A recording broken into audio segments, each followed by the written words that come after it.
Number 5. Killing Them Softly.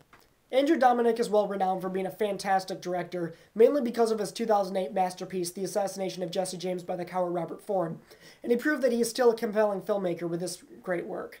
I do have a huge soft spot for well-written crime dramas, and this may have been my favorite one since The Departed. After two nobody criminals rob a mobster gambling party, a crime lord hires a hitman, played by Brad Pitt, to clean up the mess. While the technical elements of this movie were fantastic, and I could talk about those for hours, for the sake of time, I'm going to limit myself to only talking about what really made this such a fantastic movie.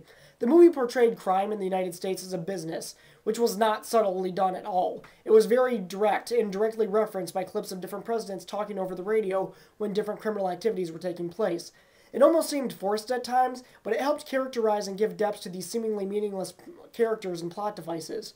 This movie showed violence as being a very dark, dismal thing, and it made me really feel sorry for the characters who were being assaulted, regardless of the terrible things that they were doing previously in the movie. This is a very different take from most crime dramas. But what I found the most intriguing about the movie was the incredibly interesting character of Jackie, which was played by Brad Pitt.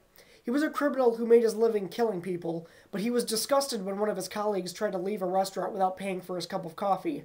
He always talked about how he wanted to kill people as civilly as possible, thus the name Killing Them Softly, so that they never had to suffer. He seemed like he had a conscience about everything except for what his actual job pertained to. While this movie was universally loved by critics, unfortunately it didn't do so well at the box office.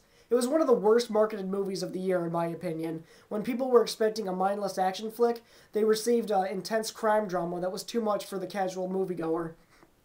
Regardless of the box office numbers, this movie was a fantastic piece of cinema, and I am very excited to see what Dominik has in the future.